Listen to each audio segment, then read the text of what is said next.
এখানে আমি একটু গরুর মাংস সাদা করে রান্না করব। সাদা করে রান্না করা মানে হলুদ ছাড়া রান্না করব। ঝালটা ঠিকই থাকবে, শুধু হলুদটাই দিব না। এখানে আমি তেল গরম করে পেঁয়াজগুলো ভেজে নিয়েছি। সবগুলো মশলা একসাথে দিয়ে একটু পানি অ্যাড করে মশলাগুলো ভালো করে কষিয়ে নিব। মশলা এমনভাবে কষাবেন, তেল ওঠার আগ পর্যন্ত মশলাগুলো ভালো করে কষিয়ে নেবেন।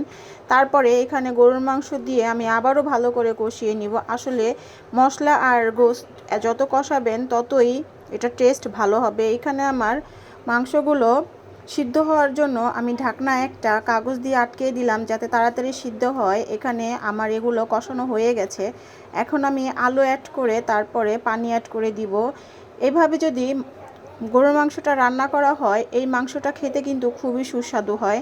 আসলে আমরা তো সব সময় একভাবেই খাওয়া অভ্যস্ত, এই জন্য একটু ডিফারেন্ট করে রান্না করে দেখলাম যে এটার টেস্ট কেমন হয়।